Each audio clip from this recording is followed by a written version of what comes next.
وعلى آله وصحبه أجمعين. رب اشرح لي صدري ويسر لي أمري واحلل عقدة من لساني يفقهوا قولي. ربي زدنا علما وارزقنا فهما. اللهم افتح علينا حكمتك وانشر علينا من خزائن رحمتك يا أرحم الراحمين. اللهم إنا نعوذ بك من علم لا ينفع ومن قلب لا يخشع ومن نفس لا تشبع ومن عمل لا يرفع ومن دعوة لا يستجاب لها. Ya Allah, ya Tuhan kami, jauhkanlah kami daripada ilmu yang tidak manfaat, ya Allah. Jauhkanlah kami daripada hati yang tidak pernah khusyuk, ya Allah. Jauhkanlah kami daripada nafsu yang tidak pernah kenyang, ya Allah. Jauhkanlah kami daripada amalan yang tidak diterima-Mu, ya Allah. Allahumma afina fi badanina, Allahumma afina fi sam'ina, Allahumma afina fi basarina. Ya Allah, sejahterakanlah, sihatkanlah tubuh badan kami, pendengaran kami dan juga penglihatan kami. Wa sallallahu ala sayyidina Muhammad wa ala alihi wa sahbihi wasallam. Walhamdulillahi rabbil alamin. Al-Fatihah. A'udzubillahi minasyaitonir rajim. Bismillahirrahmanirrahim.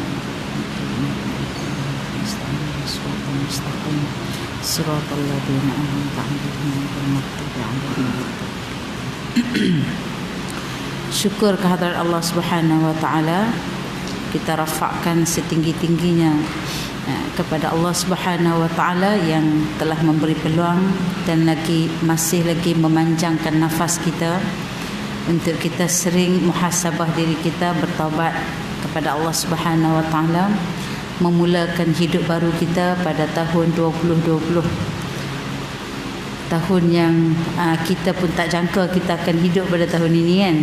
Masing-masing dia ingat tahun 2020 ni aku mati dah kot. Macam itulah kan.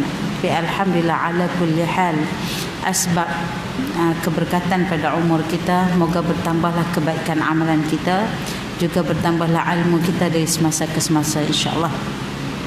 Terima kasih kepada pihak Surau Mukhlisin, khususnya muslimat-muslimat yang masih lagi sudi menjemput Ustazah datang ke sini, insya-Allah.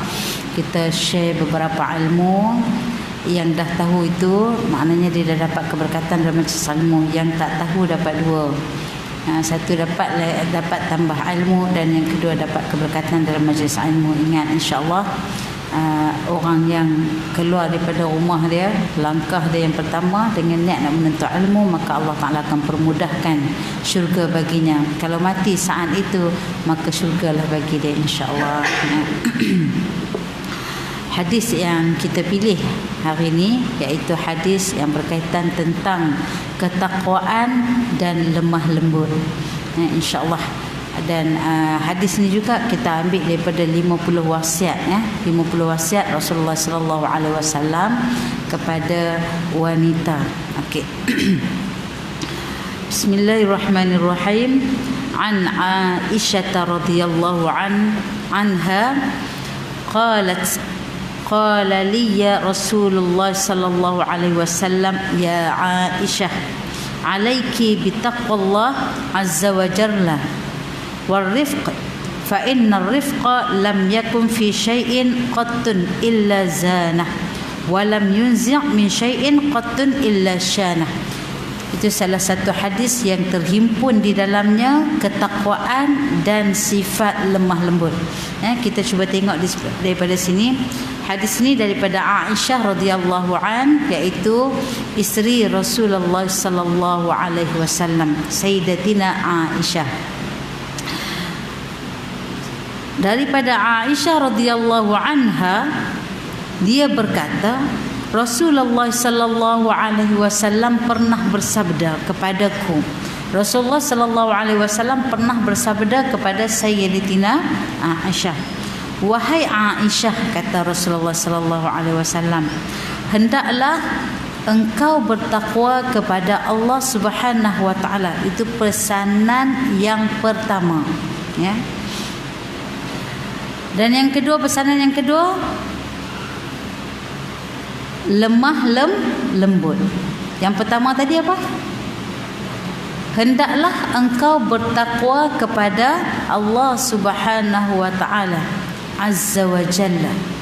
Dan yang kedua, hendaklah engkau berlemah lembut. Okey, di sini ada dua perbincangan, ada dua tajuk, yang mana dua tajuk ni saling berkait rapat antara satu sama lain. First kali kita nak tengok bab takwa. Apa yang dimaksudkan dengan takwa. Okey. Kemudian kita sambung sikit lagi, kerana Rasulullah kata, kerana lemah lembut itu sama sekali tidak berada pada sesuatu melainkan menghiasinya. Maknanya lemah lembut terhadap seseorang itu, kalau dia duduk kepada seseorang tu, dia bukan jadi benda yang menjijikkan atau benda yang orang tak suka, melainkan bila dia duduk jadi sifat kepada seseorang, sifat itulah yang menghiasi peribadi dia. Itu dia. Orang perempuan memang sinonim lah dengan lemah lembut. Ke dah hilang dah? Zaman sekarang, orang perempuan sekarang ni dah terhakis banyak dah sifat lemah lembut kita kan. Sekejap singa, sekejap harimau. Nak jadi kucing tu sekali-sekala je. Dah terhakis, makin terhakis kan. Atas tuntutan hidup yang pelbagai, ya. Atas tekanan-tekanan hidup, yang dulu orang dulu tak adalah sangat tekanan hidup dia, sebab semuanya diserahkan tanggungjawab tu kepada suami. Sekarang ni orang perempuan pun kena buat juga kerja yang sama demi untuk merealisasikan kehidupan keluarga yang bahagia. Jadi banyaklah tekanan-tekanan sehingga menyebabkan hilangnya lemah lembut tersebut, ya. Okey.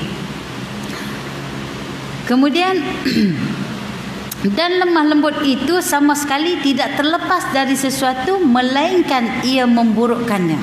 Maknanya lemah lembut tu, kalau dia tidak dimiliki sifat oleh seseorang itu, melainkan orang tu tersebut, kalau dia tak miliki sifat lemah lembut, maka dia akan miliki sifat yang buruk yang lain.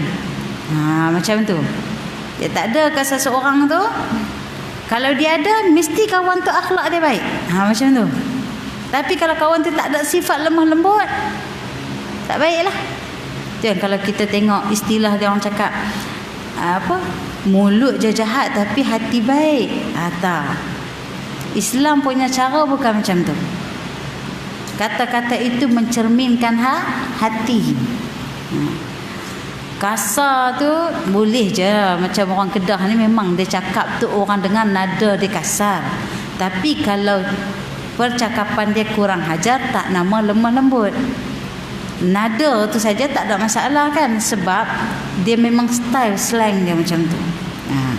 Tapi kalau orang sebelah lain lah selain daripada utara, cakap lemah lembut tapi tengah bergaduh tu, pun tak boleh kita katakan sebagai orang yang akhlak dia baik juga. Nampak tak? Sebab cerminan percakapan kita adalah menggambarkan bagaimana hati kita. Islam punya pandangan macam tu. Kalau kita punya pandangan, tak semestinya mulut jahat, hati jahat. Mesti biasa kita jumpa orang mulut jahat, hati baik, dia kata macam tu. Tapi Islam bukan pandangan macam tu. Okey. So kita tak nak cakap lagi bab lemah lembut, saya nak cakap bab takwa dulu. Wasiat, sebenarnya hadis ini adalah satu wasiat daripada Rasulullah sallallahu alaihi wasallam kepada Sayyidatina Aisyah radhiyallahu anha dan juga seluruh muslimah yang ada daripada zaman Nabi sampailah hari kiamat. Allah Ta'ala, Rasulullah sallallahu alaihi wasallam mewasiatkan supaya kita bertakwa kepada Allah Subhanahu wa taala. Biasa dengar tak kalau kadang-kadang khutbah ke ataupun khutbah nikah ke, dia sebut usikum bitaqwallah, aku mewasiatkan kepada kamu untuk bertakwa kepada Allah Subhanahu wa taala. Kita biasa tak hantar surat dekat anak kita, Wahai anakku yang tercinta, first kali ayat yang pertama, ibu mewasiatkan kepada kamu bertakwalah kepada Allah. Biasa tak? Tak biasa. First kali kita bagi tahu apa? Assalamualaikum, moga anda sihat. Perenggan yang kedua, ibu rindu sangat, kan? Makan apa, buat apa. Bekalan takwa tu sebenarnya adalah cukup penting. Sebab apa? Tanda seseorang tu betul-betul disayang kepada seseorang, first kali dia akan pesan dengan wasiat takwa. Sebagaimana baginda Rasulullah sallallahu alaihi wasallam berpesan kepada kita. Pesanan Rasulullah melalui Sayyidatina Aisyah. Daripada Sayyidatina Aisyah mengalirlah ke seluruh umat Nabi Muhammad sallallahu alaihi wasallam. Subhanallah, sayangnya Rasulullah sallallahu alaihi wasallam kepada kita. Okey. Kalau di sini kita kata wasiat yang ni kita panggil wasiat yang amat bernilai, wasiat yang nilainya di sisi Allah Subhanahu wa taala adalah nilai akidah seseorang hamba. Minta bertakwa kepada Allah ni adalah satu nilai akidah, nilai yang tinggi di sisi Allah Subhanahu wa taala. Dalam satu firman Allah disebut, auzubillahi minasyaitonir rajim, walaqad wasainal ladzina utul kitab min qablikum wa iyyakum anittaqullah. Dan sesungguhnya kami memerintahkan kepada orang-orang yang diberi Alkitab sebelum kamu juga, kepada kamu bertakwalah kepada Allah Subhanahu wa taala. Ni menunjukkan satu signal kepada kita. First, wasiat takwa ni bukan kepada kita saja berlaku. Sebelum kita lagi, sebelum zaman kita lagi, kepada umat-umat yang terdahulu. Ini Allah Subhanahu wa taala firman sendiri dalam Al-Quran. Seruan takwa ni bukan hanya berlaku kepada kita. Contoh kalau kita tengok dalam ayat yang mengingatkan tentang Ramadan, kan? Kutiba alaikumus shiyam kama kutiba alal ladzina min qablikum la'allakum tattaqun, agar kamu bertakwa. Kalau kita tengok di situ ada dua. Satu, melalui amal soleh menunjukkan ketakwaan kita. Nanti ulama akan bahas tanda-tanda orang yang bertakwa, ciri-ciri orang bertakwa ni, apa dia punya konsep dia. Disertakan dengan amal ibadah sebagai bukti bahawa dia adalah orang yang bertakwa kepada Allah Subhanahu wa taala. Dalam ayat yang lain kalau kita baca, wa tazawwadu fa inna khairaz zadi taqwa wattaquni ya ulil albab. Dan berbekallah, sesungguhnya sebaik-baik bekal adalah takwa, dan bertakwalah kepadaku hai orang-orang yang berakal. Kenapa Allah Subhanahu wa taala sebut hai orang-orang yang berakal, dan Allah Taala minta orang yang berakal ini bertakwa kepada Allah? Sebab apa? Orang yang berakal cukup umur akil baligh dia, ataupun walaupun dia tak mimpi basah ataupun dia tak keluar haid, tapi cukup umur pada umur 15 tahun dia sudah dikira berakal, iaitu satu perbuatan dia, setiap benda yang kecil ataupun besar semuanya Allah Subhanahu wa taala dah catat. Dipanggil sebagai taklif yang telah dipertanggungjawabkan atas diri dia sendiri. Syarat-syarat orang nak taklif ni, orang yang nak dipertanggungjawab ni, syarat dia adalah, yang first kali adalah berakal. Maknanya dia tidak gila. Kemudian yang kedua apa? Dia akal baligh. Kemudian apa lagi? Islam dan sebagainya, kan. Jadi syarat-syarat tu Allah Ta'ala sebut. Jadi orang yang tak berakal ni Allah Ta'ala seru tak? Contoh kalau kita tengok orang gila tepi jalan tu, kita nak paksa ke dia pergi solat dengan kita? Tak. Kita nak paksa ke dia mengikut perintah Allah? Sebab dia tidak dipertanggungjawabkan. Macam baby-baby pun macam tu.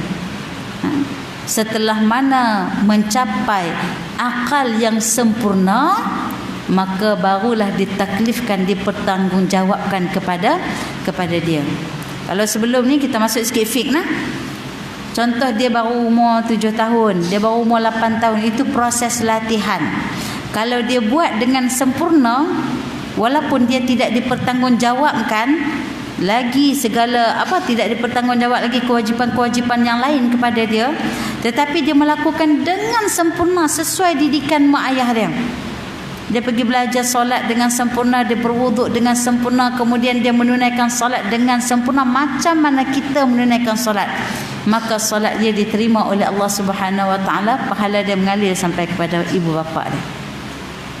Tapi seandainya dalam proses latihan itu, proses didikan itu, sedangkan dia masih belum baligh dan sebagainya, dia solat culas, kita kata tak menunaikan solat dengan sempurna, kadang-kadang maghrib buat, isya tak buat, tertidur lepas maghrib, isya tak buat langsung, jaga-jaga dah subuh, maka dia tidak dipertanggungjawabkan dosa ke atas dia, juga kepada ibu bapa dia. Tapi tanggungjawab ibu bapa adalah untuk mendidik dia. Itu sebab tu Rasulullah kata,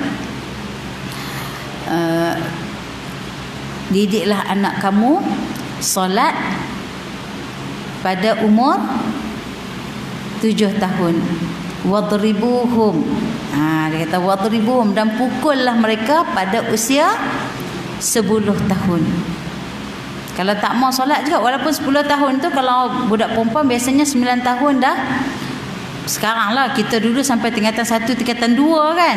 Sekarang ni umur 9 tahun pun dah mula balik. Tapi kalau 10 tahun tak balik lagi, tapi tak nak belajar solat dengan sempurna, maka boleh pukul. Pukul pun ada syarat. Bukan boleh pukul sampai hancur lebur dan sebagainya. Pukul dengan syarat untuk mendidik. Di situ kita nampak step-step untuk nak menjadikan manusia itu bertakwa kepada Allah. Bukan senang. Contoh bagaimana Rasulullah SAW first kali berdakwah di kota Mekah, dikelilingi oleh adik-adik beradik semua, keturunan-keturunan semua tu, nasab-nasab baginda sendiri. Bukan senang nak dakwah keluarga, betul tak? Kita dakwah orang lain ni boleh, tapi mai keluarga ni dia ada satu lagi tembok, nama dia ego. Jadi adik-beradik ni dia lain macam sikit. Ingat arwah bapa saya kata, abah ni kalau nak berdakwah kepada orang lain insya-Allah, tapi kalau adik-beradik kita yang dah totok dah macam tu, memang susahlah sikit. Tapi ala kulli hal, dengan akhlak kita yang baik, dengan dakwah kita bil hal, dakwah dengan tindakan, bukan dengan hanya cakap, insya-Allah lama kelamaan mereka akan ikut. Bagaimana Rasulullah SAW mula berdakwah di kota Mekah, ayat-ayat Al-Quran yang turun di sana first kali adalah tentang akidah, tentang bagaimana nak mengesahkan Allah Subhanahu Wa Taala saja, tentang perjanjian-perjanjian hari kiamat, tentang kisah-kisah dengan perkara-perkara yang berkaitan dengan iman saja. Sebab apa? Umur orang yang nak masuk Islam waktu tu, kita kata umur Islam 1 tahun 2 tahun baru masuk Islam kan, kita kata umpamanya lah. Kalau baby baru umur 1 tahun 2 tahun ni, macam mana cara nak ajar dia? Jangan terus ajar tentang hukum hakam. Maka bila tersilap sendiri, Allah Subhanahu Wa Taala Maha mengampun. Bagaimana Allah Taala didik, dan Rasulullah didik mereka. First kali mereka boleh terima dengan mudah mengikut akidah yang mereka dapati. Kalau kita lah jaga anak kita daripada umur daripada bulan-bulan sampai 1 tahun tu, dia duduk kencing rata lagi kan, ada mak ayah marah tak anak kencing rata? 2 tahun agak-agak dia faham tak kita marah dia? Kita baru angkat tangan, dia dah lari peluk kita dah. Gamak tak kita nak buat? Kita tak marah, melainkan kita akan dukung dia, kita akan cium dia, kita kata lain kali jangan kencing lagi. Macam itulah, hari-hari macam tu juga. Sampai umur dia 4 tahun, dia dah mula belajar sikit-sikit. Kalau 5 tahun masih lagi kencing macam tu, agak-agak marah ke tak? Barulah di situ kita ada style didikan lain pula. Begitu juga Rasulullah mendidik para sahabat. Sehinggalah iman mereka tetap, mereka mula berhijrah ke Madinah, barulah turun ayat-ayat Al-Quran tentang hukum hakam. Tadi tentang nak meneguhkan akidah baru. Supaya apa? Mereka bertakwa kepada Allah dan lebih dekat. Nanti bila mereka nak merealisasikan ataupun nak melaksanakan perintah Allah, mereka dah kukuh dah hati mereka.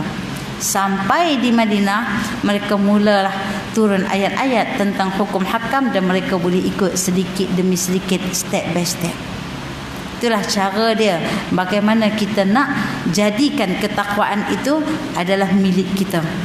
Okey. Boleh jelas faham no? InsyaAllah. Okey. Kemudian kata Imam Syafi'i dalam syairnya tentang berkaitan dengan takwa ni. Imam Syafi'i kata, aku tidak melihat sebahagian kebahagiaan dalam tumpukan harta. Imam Syafi'i kata, aku kalau dia tengok orang kaya-kaya ni, orang yang banyak harta ni, Imam Syafi'i kata, aku tak melihat pun mereka bahagia. Dikelilingi dengan harta ataupun kita kata dilimpahi dengan harta.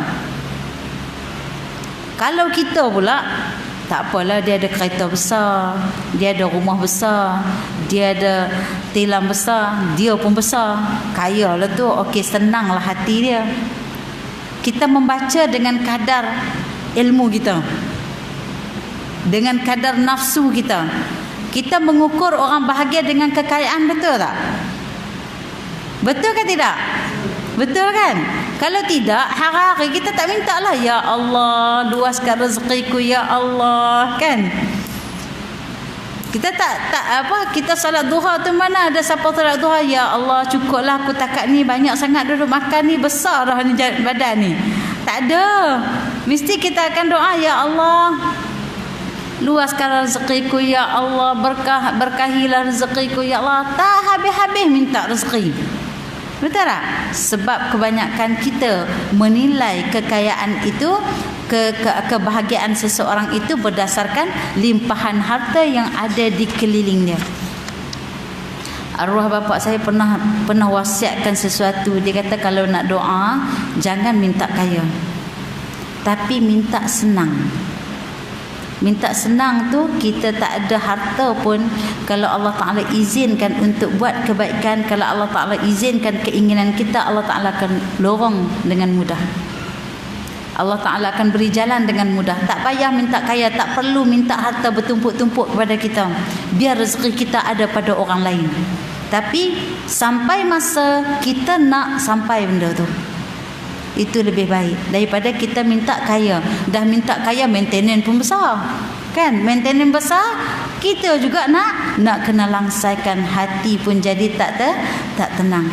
Itu sebabnya Imam Syafi'i kata, aku tak pernah melihat kebahagiaan kepada orang lain kerana dia itu dilimpahi harta. Kata Imam Syafi'i lagi, orang bertakwalah yang dapat merasai kebahagiaan yang sebenar. Betul. Orang yang bertakwa, orang yang sebenar-benarnya yang dapat merasai kebahagiaan, ketenangan, keceriaan, itu adalah milik orang yang bertakwa. Takwa kepada Allah adalah sebaik-baik bekal simpanan. Orang yang bertakwa di sisi Allah akan mendapat tambahan, kata Imam Syafi'i. Sebab apa? Orang yang bertakwa ni dia mengurus dunia dengan cara akhirat. Orang yang bertakwa ni, dunia dia tak letak di hati, tapi dia letak di tangan untuk dia uruskan. Akhirat dia letak di mana? Akhirat dia letak di hati. First kali. Kita tengok mudah aja kita punya analogi yang ada di sekeliling kita atau kita sendiri pelaku dia. Bagaimana cara orang meletakkan akhirat di hati dan meletakkan dunia di tangan. Segala perbuatan amalan kita yang bergantung kepada waktunya, yang bergantung kepada kemampuannya, ya. Kalau kita dahulukan apabila Allah Ta'ala perintah sesuatu perkara yang bergantung pada waktu, seperti mana salat. Rasulullah kata salat ala waqtiha, kan? Salat ala waqtiha, salat pada awal waktunya. Tapi kita masih membesarkan dunia, maka kita bukan lagi tergolong dalam golongan orang yang benar-benar bertakwa. Senang cerita dia. Ataupun contoh dalam soal kemampuan, syarat pada kemampuan, cukup haul dan nisab, kita nak kena bayar zakat. Kita dah millionaire ni. Daripada 1 juta tolak 2.5, jadi berapa?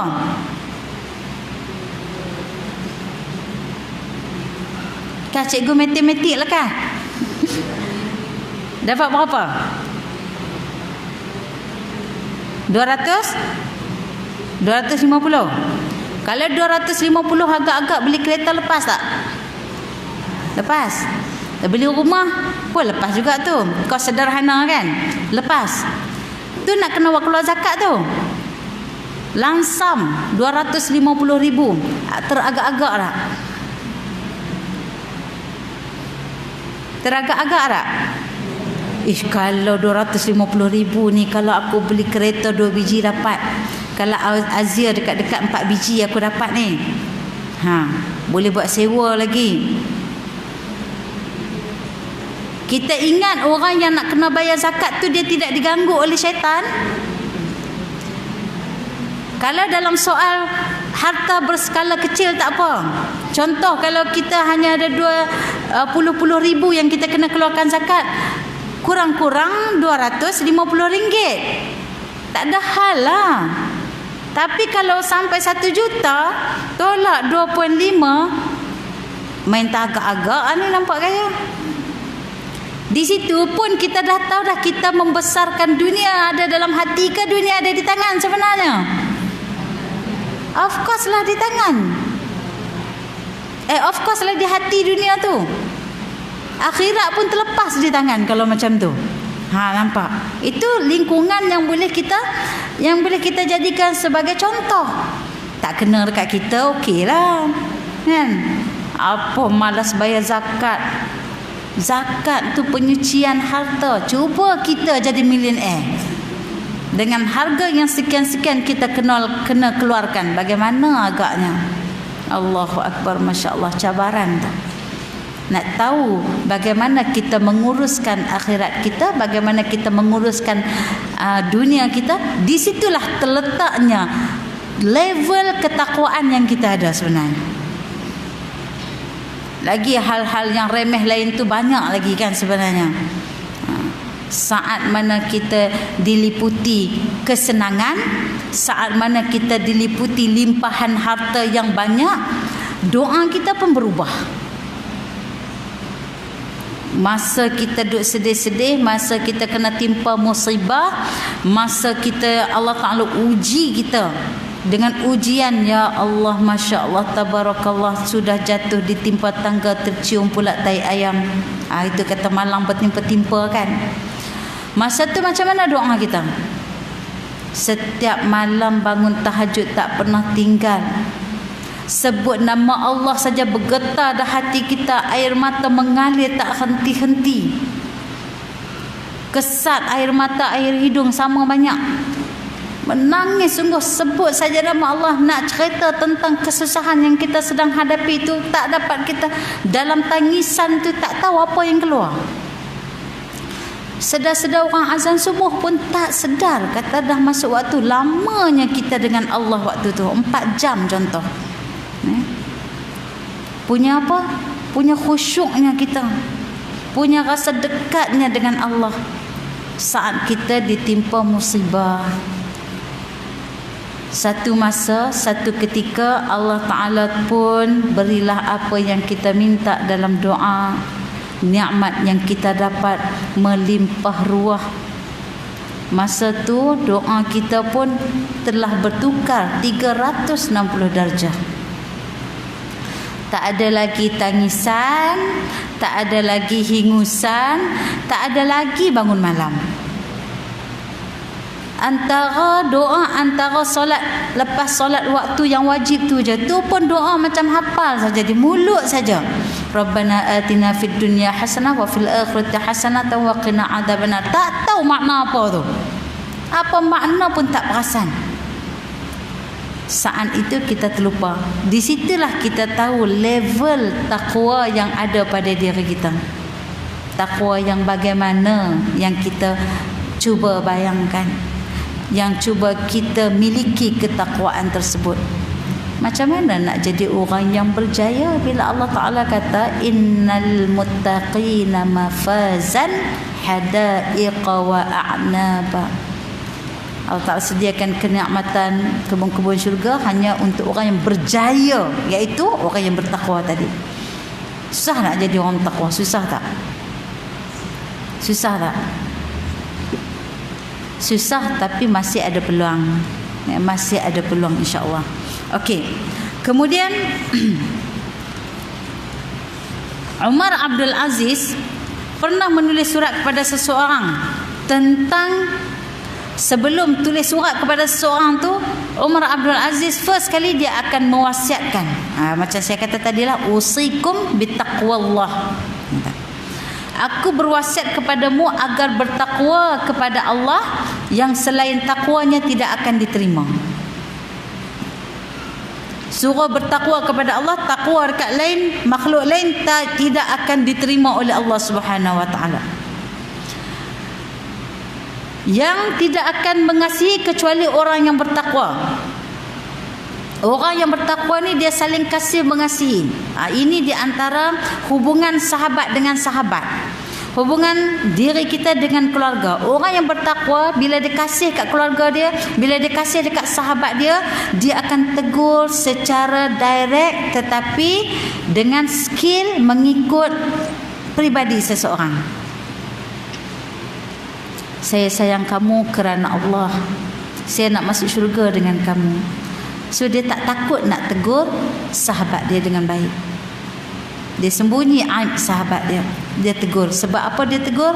Dia nak jadi sahabat yang membina, yang saling mewasiatkan ketakwaan.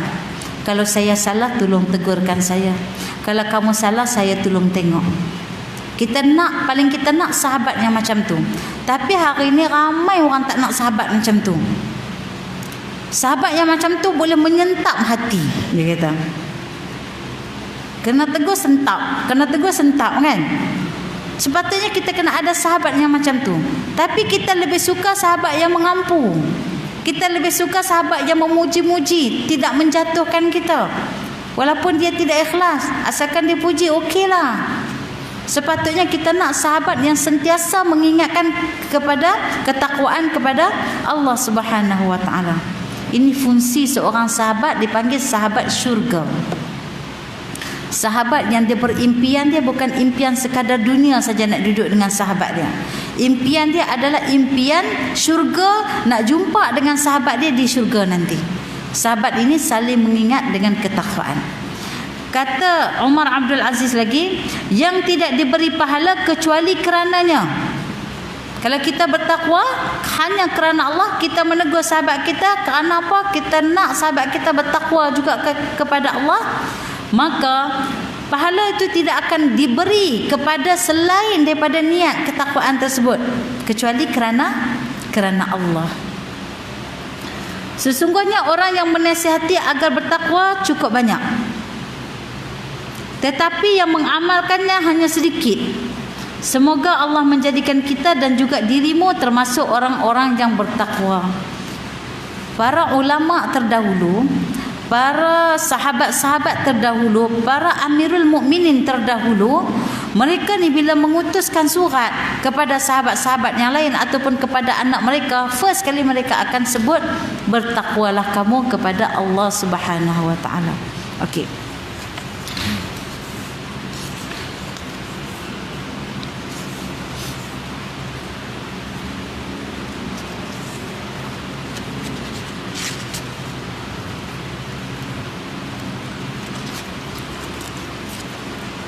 Jadi ciri-ciri ketakwaan yang kita boleh tengok secara ringkas. Orang-orang yang bertakwa yang boleh tengok secara ringkas, kita boleh mula catatkan, kemudian kita tik. Kalau kita dah di antara yang ada di situ, ada senarai yang kita buat, kita boleh catat masing-masing. First kali, iman kepada Allah Subhanahu Wa Taala. Beriman kepada Allah Subhanahu Wa Taala tu dalam arti kata apa? Yakin. Beriman kepada Allah, beriman kepada malaikat, beriman kepada kitab-kitab samawi yang diturunkan di sisi Allah Subhanahu Wa Taala, iaitu kitab apa? Taurat, Injil, Zabur. Last kali Al-Quran. Kita beriman kepada empat kitab tersebut. Beriman kepada Rasul, 25 Rasul yang wajib kita ketahui, ya. Bila sebut Rasul, beza dengan Nabi. Nabi Allah Ta'ala tak perintah untuk jadi utusan. Tapi kalau Rasul itu adalah Nabi dan diperintah untuk menyampaikan. Kemudian beriman kepada hari akhirat, beriman kepada perkara-perkara yang telah disampaikan kepada kita melalui Al-Quran dan hadis yang berkaitan tentang akhirat, hari kiamat dan sebagainya. Benda-benda tu semua kita tak hadapi lagi, cuma kita dikhabarkan. Itu disebut sebagai perkara ghaib yang menuntut kepada keyakinan.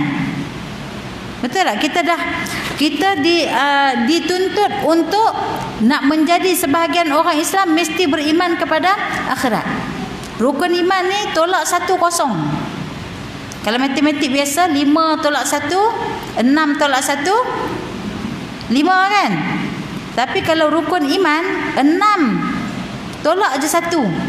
Tak naklah percaya dekat Al-Quran. Percaya Allah okey, percaya Rasul okey, percaya hari kiamat okey, percaya qada qadar okey, tapi tak nak percaya Al-Quran. 1 je. Kosong. Nah, itu cara dia, kita nak tahu. Kita tik. Kalau betul aku semua ni dah settle, kita tik. Okey, selepas dah kita ada dengan kaitan rukun iman tersebut, tengok-tengok, alhamdulillah, aku ada sifat sebahagian orang yang bertakwa. Bila kita kata kita beriman kepada Allah, bila kita kata kita sayang kepada Allah, senang analogi mudahlah. Bila kita kata kita sayang dengan suami kita, ataupun bila suami kita kata dia sayang kepada kita, kita nak duduk diam ke? Okeylah dia kata sayang, tu kata okeylah tu. Apa yang kita tuntut daripada dia? Kalau dah you kata sayangkan I nak bukti, betul? Nak bukti. Kalau dah kata sayang, mana bukti dia? Mana boleh cakap saja. Macam tu juga Allah Ta'ala tuntut dengan kita. Dah kata beriman, dah kata kamu bertakwa, mana dia bukti dia? Bukti dia apa? Melalui apa? Dah kata kamu ni orang yang beriman pada hari kiamat, beriman pada Allah Subhanahu Wa Taala, maknanya beriman dalam rukun iman tersebut. Mana dia bukti dia? Ini dia katakan ciri-ciri orang yang bertakwa. Nak membuah takwa dia tu, dia dah selesai dengan rukun iman, dia mesti tunjuk bukti dia pula. Dah kata orang bertakwa ni, kena bertindak lah. Apa dia punya konsep takwa dia? First kali, mendirikan salat. Dalam erti kata, melakukan semua perkara dalam rukun Islam. Itu senang saja kata. Kalau main pakai cakap saja tak jalan. Dia panggil cakap tak serupa bikin. Indah khabar dari rupa. Masa khabar tu cerita tentang apa yang teori yang dia percaya tu boleh, tapi bila suruh buat dengan tindakan tak boleh. Mendirikan solat yang bagaimana pula? Cek balik. Adakah kita ni solat ala waqtiha, solat pada awal waktunya? Apakah kita ni betul-betul solat dengan sempurna dan sebagainya?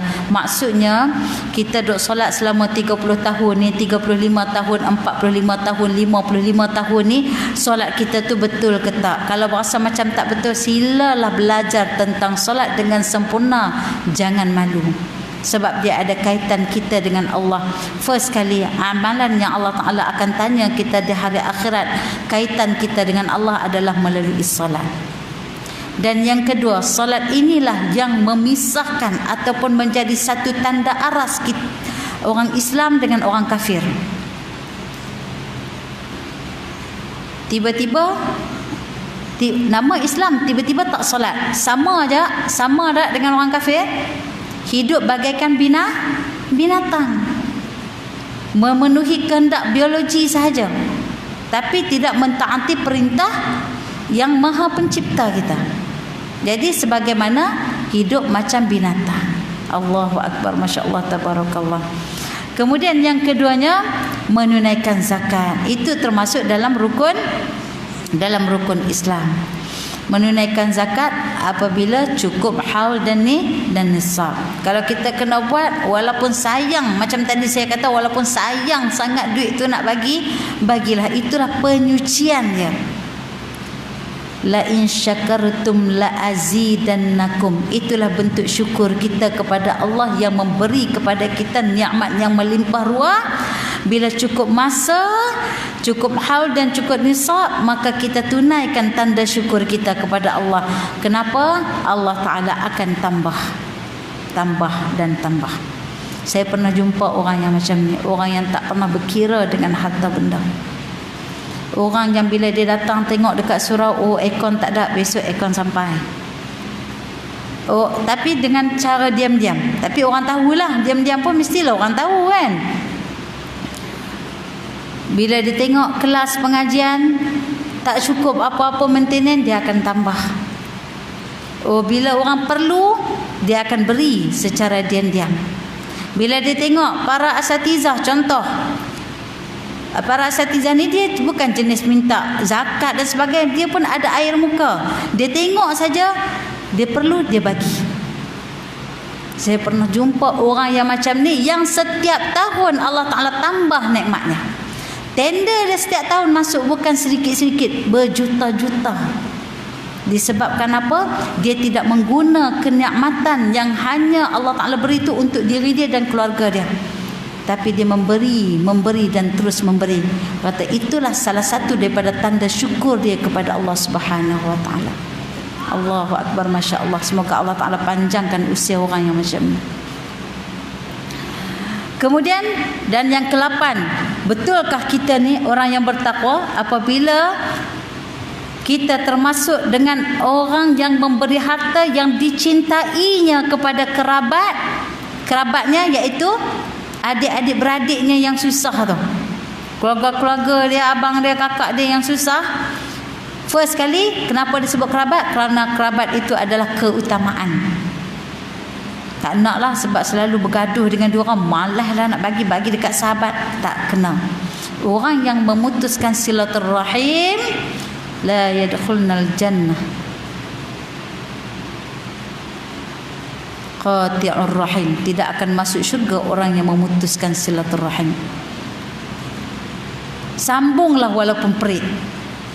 Jangan jadi kita pemutus, jadilah kita orang yang menyambung. Jadilah seperti mana jarum yang jahit berselang tu, setiap kali tikaman dia menyakitkan, tetapi akhirnya dialah yang mencantumkan di antara dua kain. Jangan jadi seperti mana gunting yang tajam, memang mudah kain itu dipotong, tetapi memisahkan di antara dua bahagian. Bagi orang yang cari kain tak jadi baju lah Ustazah kalau tak gunting. Tak, ini kita buat perumpamaan sahaja. Okey. Kemudian memberikan harta yang dicintai kepada anak-anak yatim, memberikan harta kepada orang-orang miskin dan lain-lainnya. Maknanya Allah Ta'ala bagi nikmat kat kita, nikmat yang melimpah ruah, yang banyak, rupanya bukan untuk diri kita sahaja. Ini yang kata akhirat, dunia di tangan tu. Sebab apa? Dalam hati dia kata apa? Tujuan aku bagi ni adalah kerana ini amanah daripada Allah. Bukan harta tu untuk aku makan seorang-seorang, tetapi untuk aku alirkan kepada orang yang memerlukan. Kemudian yang kesembilannya, sabar tak kala mendapat penderitaan, kesempitan. Sabar ketika ditimpa musibah. Macam tu. Ketika, bukan selepas. Ketika. Ada seorang perempuan pada zaman Rasulullah SAW, dia menangis hari kematian suami dia di kuburan. Menangis, meratap dan sebagainya. Bila Rasulullah lalu, Rasulullah kata bersabarlah. Dia tak tahu dengan siapa yang bercakap. Dia pun macam marah. Bila Rasulullah kata suruh bersabar. Bila Rasulullah lepas ke depan sikit, kawan dia kata, tahu tak kamu cakap dengan siapa tadi? Dia kata, aku tak tahu. Itulah Rasulullah SAW memberi nasihat kepadamu. Dia cepat-cepat berlari kepada Rasulullah SAW. Dia kata, ya Rasulullah, aku bersabar sekarang. Rasulullah kata, sabar saat ketika tadi kamu ditimpa musibah, bukan lepas. Kita dah habis pecah pinggang mangkuk dah, habis terbang dah segala kuali, masa tu alhamdulillah baru sabar ni. Dah rosak semua harta benda baru nak bersabar, tu bukan nama dia sabar, itu nama dia lepas geram. Dah habis semua, marah dah, pukul dah anak-anak sampai lembek, baru kata sabar. Itu bukan makna dia sabar, ya. Sabar itu saat ketika ditimpa musibah. Hikmah banyak. Kalau kita ditimpa musibah, hikmah dia cukup banyak. Di antaranya Allah Ta'ala nak naikkan darjat kita. Solat dah, solat waktu tu pun ya Allah gagah 5 waktu tu. Sebab apa? Sebab perintah Allah. Seolah bayar sewa lah lebih kurang. Solat sunat minta maaf lah, qabliyah ba'diyah nanti sat dululah. Tahajud jauh sekali lah, setahun sekali. Puasa, orang perempuan memang rajin puasa, tak apa, ya, dia rajin puasa Isnin, Khamis, Ayyamul Baik, semua dia puasa, dia rajin, ya. Bab-bab lain tu, memang kita ni memang tak, di segi amalan tak banyak mana, sikit. Tiba-tiba Allah Ta'ala uji kita dan kita bersabar dengan ujian tersebut. Di situlah barulah darjat kita dinaikkan. Macam tu. Allah Ta'ala nak, hikmah dia, Allah Ta'ala nak naikkan darjat kita. Sebab apa? Atas asbab satu doa. Kita doa, ya Allah, ya Tuhanku, masukkanlah aku ke dalam Jannatul Firdaus. Bukan main doa minta. Solat malas, kan? Buat kerja-kerja kebajikan lain malas, buat amalan malas, tapi main doa ni Allah demand. Tak apa, Rasulullah suruh kita demand dalam berdoa. Sebab Allah Ta'ala maha memberi kenikmatan kepada kita, maha kaya dengan nikmat dia. Maka kita doa. Syarat nak masuk Jannatul Firdaus tu bukan calang-calang, bukan kaleng-kaleng.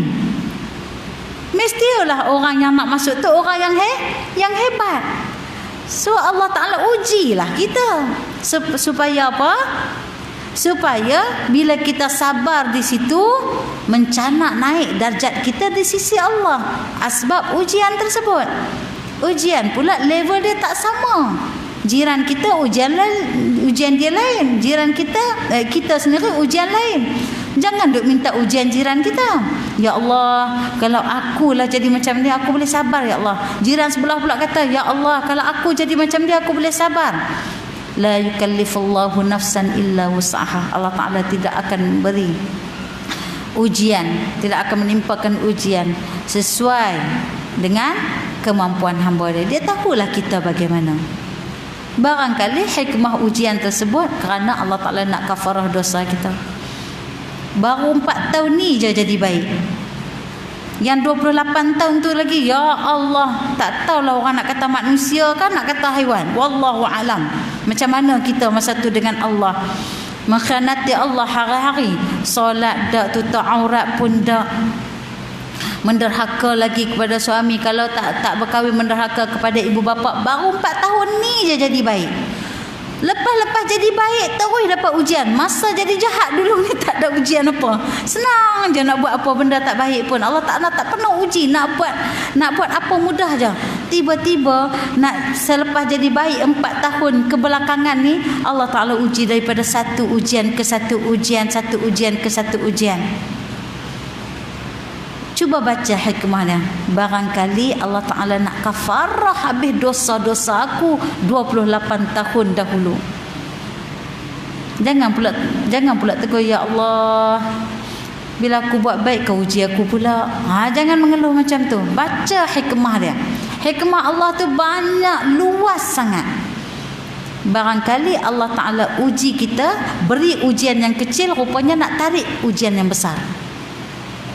Kereta kita rosak tepi jalan, kita nak bergegas kerja, lambat pula. Rupa-rupanya Allah Ta'ala nak selamat daripada kita kemalangan yang besar di depan sana. Nampak tak? Ujian tu nampak kecil je, nampak besar kan pada kita. Pada saat itu kita nampak besar. Rupa-rupanya ada lagi ujian yang besar yang Allah Ta'ala tengah selamatkan kita.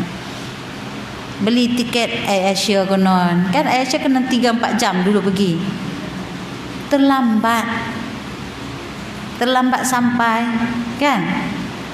Minta 10 minit lagi terlambat, dari 10 minit je terlambat, dia dah tak bagi dah, kena beli tiket lain dah. Kita pun dengan hati yang geram, memberontak, marah. Memanglah marah dengan pengurusan mereka, kan? Kita pun beli juga tiket sebab kita nak kena sampai juga ke destinasi tersebut. Lepas beli, tiba-tiba dapat berita kapal terbang yang kita terlambat tadi tu rupanya kemalangan. Nampak dah? Nampak musibah kita yang tadi tu macam besar. Rupa-rupanya Allah Ta'ala nak selamat daripada musibah yang lebih besar. Kita kena faham. Setiap kali ujian yang menimpa kita, cuba baca hikmah-hikmah tersebut, supaya hati kita jadi tenang. Kemudian menepati janji. Orang yang bertakwa ni, of course, orang yang menepati janji. Lawan orang yang menepati janji itu apa dia? Khianat pada janji. Itu ciri-ciri orang munafik. Kata Rasulullah sallallahu alaihi wasallam, ayatul munafiq thalatha. Tanda-tanda orang munafik ada 3. Idza haddatsa kadzaba. Bila cakap saja mesti tipu. Sampai orang gelar kita apa? Penipu. Kalau kata tipu lawak, maknanya dia ni jarang-jarang tipu lah, melawak kan. Kalau kata tu, memang kalau orang sebut dia ni, kalau dia ni cakap 10 perkataan, 1 pun susah nak percaya. Jangan sampai orang kata macam tu. Bila sebut saja, memang sifat tu ada kepada diri dia. Telah pun dilabelkan kepada dia. Wal'ayazubillah. Idza haddatha kadzaba wa idza u'tumina khana. Bila diberi amanah dia khianat. Yang inilah. Ya. Bila bila dia diberi amanah, dia akan khianat dengan amanah tersebut. Apabila dia berjanji, wa idza wa'ada akhlafa, dia akan mungkir. Lawan daripada mungkir tu tadi apa? Menepati janji. InsyaAllah saya akan datang. InsyaAllah tu dengan izin Allah. Kita kena betul lah. Dulu kalau sebut insyaAllah tak confirm. Betul tak? Menandakan kita tak bersungguh-sungguh. Orang Arab kalau sebut insyaAllah itu confirm. Kita kalau orang sebut ni nak ada kelas kek ni apa semua ni, tak apa pukul 3 saya datang, tak sebut insyaAllah tu, itu tanda confirm orang Melayu punya style. Tapi ini ada kelas kuliah muslimat ni, insyaAllah pukul berapa tu? Pukul 10. InsyaAllah tengok dululah. Kita tahu dah kata dia tak confirm nak datang. Kita kena ubah 360 darjah, ubah perkataan insyaAllah tu menandakan confirm kita akan datang. Sebab dengan izin Allah, apa saja perbuatan kita ni Allah Ta'ala akan mudahkan dengan izin Allah. Rasulullah pernah terlupa menyebut perkataan insya-Allah untuk beri jawapan kepada orang musyrikin yang bertanya kepada Rasulullah. Rasulullah kata, aku nak jawab besok. tanpa menyebut insya-Allah. Setelah besok Rasulullah kan tak pernah bercakap kecuali apa yang diwahyukan kepadanya, apa yang diwahyukan oleh Allah kepadanya. Maka pada keesokan hari wahyu tak turun, Rasul tak cakap lah jawapan tersebut. Tunggu lagi 3 hari 4 hari Rasulullah menghadapi tohmahan. Tengok tu, janji besok Nabi ke macam tu, janji besok nak jawab, tapi kenapa dah 3-4 hari, sampailah berlalu 15 hari barulah Rasulullah boleh jawab. Kisah Rasulullah terlupa nak sebut jawab insya-Allah ada dalam surah Al-Kahfi. Kalau kita jumpa kan ada ayat yang sebut insya-Allah tu, itu kisah Rasulullah, asbabun nuzul daripada kisah Rasulullah terlupa nak sebut insya-Allah.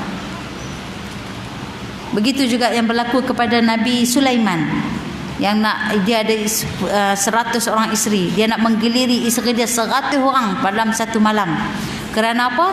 Kerana niat dia nak dapatkan anak yang mana semua anak daripada 100 isteri itu dapat serentak, dengan niat nak jadikan mereka itu jundullah, iaitu pejuang Allah.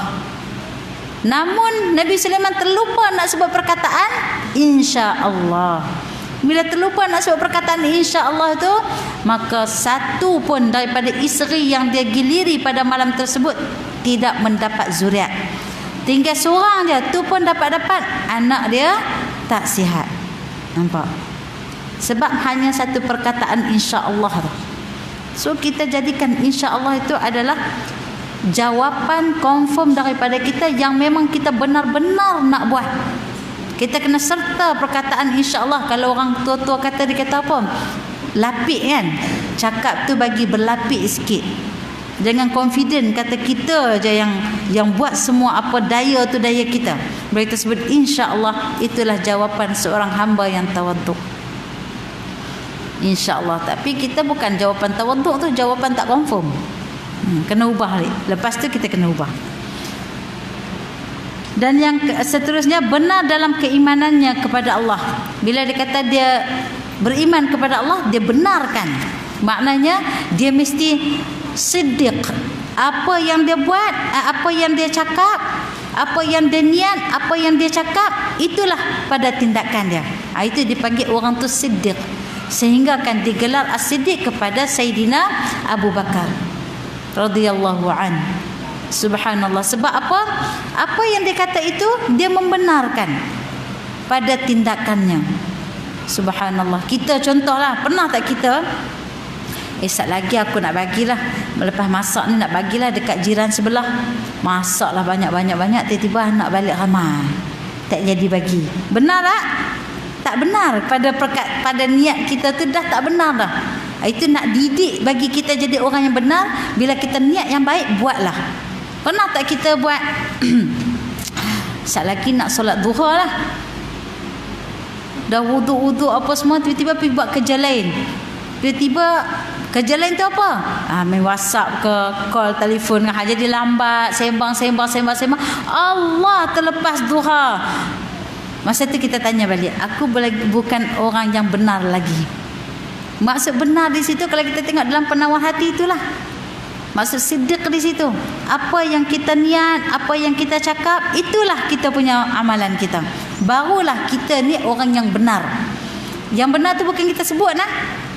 Yang membenarkan kita ni adalah Allah Subhanahu Wa Taala. Nanti Allah Taala akan campakkan dalam hati orang-orang yang lain yang mengatakan kita ini benar.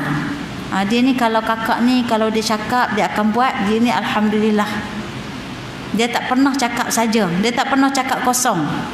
Dia akan buat dengan sebaiknya. Sehingga kan macam tu, bila orang mula bercerita tentang kebaikan kita, pahala pun akan mengalir. Apatah lagi kalau kita mati. Okey, jadi beberapa senarai itu menunjukkan kepada kita bahawa ciri-ciri orang yang bertakwa, nak dapat buah takwa tu kena ada ciri-ciri tersebut. InsyaAllah. Boleh faham tak? Okey. Sampai jam berapa ni bagi dekat saya ni? Ya?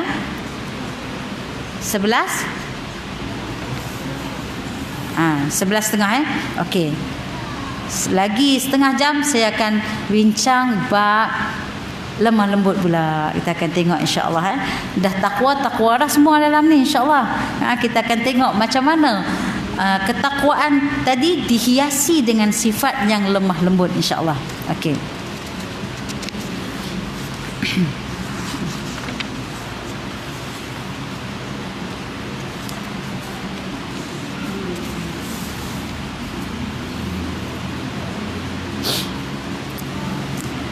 Dalam ayat tadi itu, bila Rasulullah sallallahu alaihi wasallam mewasiatkan kepada Sayyidatina Aisyah tentang sifat takwa dan sifat lemah lembut yang disebut sebagai ar-rifq, iaitu orang yang sikap dia lemah lembut, dia mempunyai first kali wajah dia yang berseri. Dia tak cantik manapun, tak jelita manapun, tapi kalau orang tengok tenang je hati. Orang tengok muka dia, muka boleh percaya je. Muka dia kalau orang tengok subhanallah, orang yang ada masalah pun tengok muka dia turun jadi sifar masalah. Sebab apa? Ketenangan dia tu bukan sekadar membahagiakan dia. Muka dia yang berseri-seri tu bukan sekadar untuk diri dia, tetapi untuk menyenangkan juga orang yang ada di sekeliling dia. Pernah jumpa tak lagi sekarang ni orang yang macam tu? Banyaklah. Tak pernah jumpa. Subhanallah. Kalau kita tak pernah jumpa orang, jadikanlah kita orang tu. InsyaAllah. InsyaAllah boleh. Okey. Kemudian, selagi seorang wanita muslimah itu memiliki sifat ini, maka akan terjalin persatuan antara sebahagian muslimah yang lain dengan sebahagian yang lain. Kerana apa? Lemah lembut ini memiliki satu kelebihan dari akhlak-akhlak yang lain. Kalau kita tengok, senang ceritalah kita tengok, orang yang lemah lembut ini adalah mewarisi daripada sifat Rasulullah sallallahu alaihi wasallam, betul. Dan orang perempuan dia wajib ada sifat lemah lembut tu. Wajib kena ada. Bukan lemah lembut tu pada gaya jalan dia, pada gaya apa kita kata suara dia, pada gaya gemalai dia, tak. Lemah lembut ini dalam akhlak dia. Apabila dia menghadapi situasi-situasi di luar sana, apa tindakan dia? Kita kalau orang cabar agama kita, kita buat je. Jangan orang cabar kita. Betul tak? Kalau kita tengok sendiri, beza kan? Kita ni betul-betul tak orang yang lemah lembut, yang menghadapi keadaan di luar sana, kita membela tu, kita bela apa? Kalau kita sama, bila orang hina agama, kita tak boleh duduk diam. Bila orang hina kita, kita boleh duduk diam. Memang kita ikut Rasulullah sallallahu alaihi wasallam. Tapi berbeza. Orang cakap pasal agama, tak kisah sangatlah. Tapi kalau orang sentuh peribadi kita, Masya Allah, boleh terbakar rumah orang tu. Orang sentuh peribadi kita, boleh mandram kawan tu kena. Sebab marahnya manusia ni, sebab dia banyak dikuasai oleh nafsu. Itu sebabnya lemah lembut tu satu sifat yang sukar sebenarnya kita nak miliki. Kalau ada, tolong pegang sebaik-baiknya. Sebab Rasulullah kata tadi kepada Sayyidatina Aisyah, lemah lembut ni bila dia ada pada diri seseorang, maka keburukan tu tak ada lah pada diri kawan tu sebenarnya. Bila dia ada pada seseorang, kelembutan tersebut akan jadi apa? Perhiasan. Bukan orang menyampah tengok dia. Ada orang menyampah tengok orang lembut. Saya menyampah lah kalau orang lelaki tu jadi lembut-lembut tu. Kelembutan yang kita sembang tu bukan kelembutan yang macam tu. Ya? Kelembutan yang menghadapi suasana, bagaimana cara dia nak menangani dia tu. Kita akan seronok kan tengok orang yang bercakap dengan kita dengan berakhlak yang tinggi. Kan dalam satu hadis saya biasa cerita kan, Allah Ta'ala, Rasulullah jamin, kata Rasulullah, ana za'imun, syurga akan dibina, mahligai dalam syurga akan dibina kepada seseorang itu, dibina di bawah arasy Allah, kepada orang yang husnul khuluq, orang yang akhlak dia terpuji. Lemah lembut tu salah satu daripada sifat akhlak-akhlak yang terpuji. Itu janji Allah. Tu sebabnya susah tak nak dapat sifat lemah lembut tu.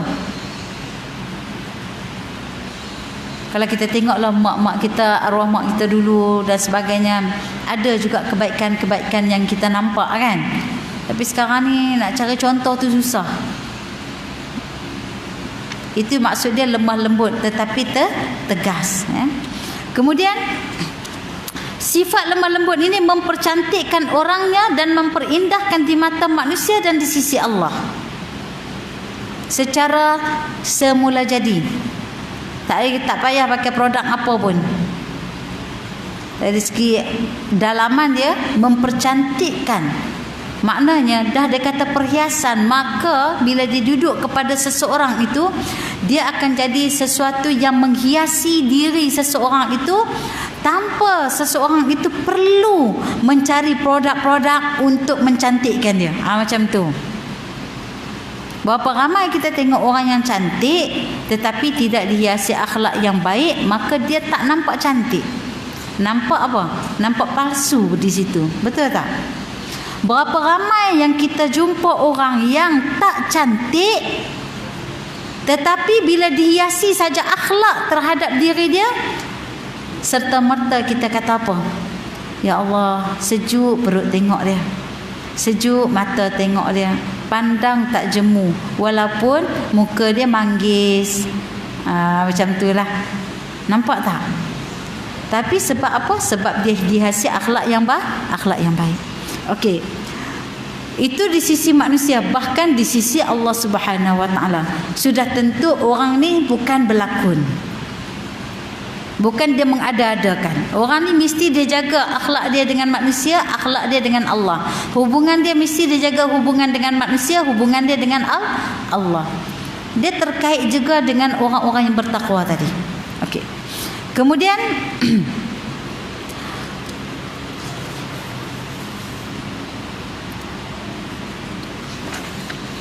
kita ada satu peristiwa di mana peristiwa Rasulullah sallallahu alaihi wasallam sedang duduk dengan para sahabat, duduk dalam satu majlis dalam masjid. Masa tu masjid zaman Rasulullah sallallahu alaihi wasallam mana ada tile macam kita ni. Kemudian datanglah seorang Arab Badui. Dia datang, dia pergi duduk kat ujung tu sikit, dekat tiang tu sikit, dia pun kencing. Sahabat masa tu semua menyirak dah sebab masuk kencing dalam masjid. Walaupun masa tu dia punya tiang dia pelepah-pelepah dia punya bumbung pelepah-pelepah kurma, tiang dia batang-batang pokok kurma dan sebagainya. Tapi dah dibuat sebagai masjid. Masuk tu boleh iktikaf dan sebagainya. Tiba datang seorang Arab Badui, dia duduk dekat corok tu sikit, dekat penjuru, dia pun kencing di situ.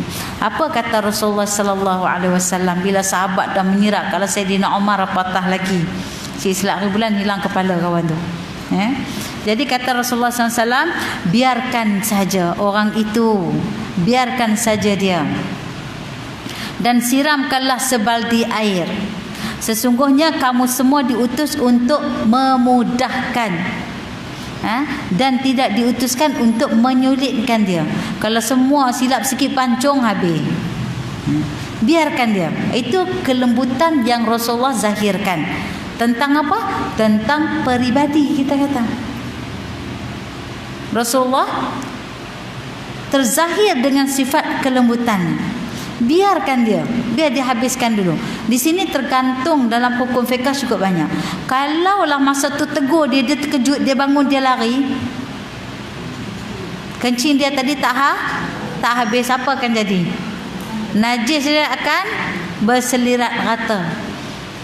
Kalau dia duduk setempat, senang untuk cuci. Najis kan najis mutawassitah, najis pertengahan tu, yang kita kena cuci dengan aliran air. Mungkin masa tu lantai dia adalah pasir. Bila dialirkan air dan akan menyerap terus ke bawah dan sebagainya. Itu cara Rasulullah SAW tunjuk. Dalam satu peristiwa yang lain, pernah Rasulullah SAW sedang berjalan dengan sahabat. Kemudian mai Arab Badui tadi, Rasulullah pakai ridak. Mai Arab Badui tadi tarik ridak Rasulullah daripada belakang sehingga merah bahu Rasulullah.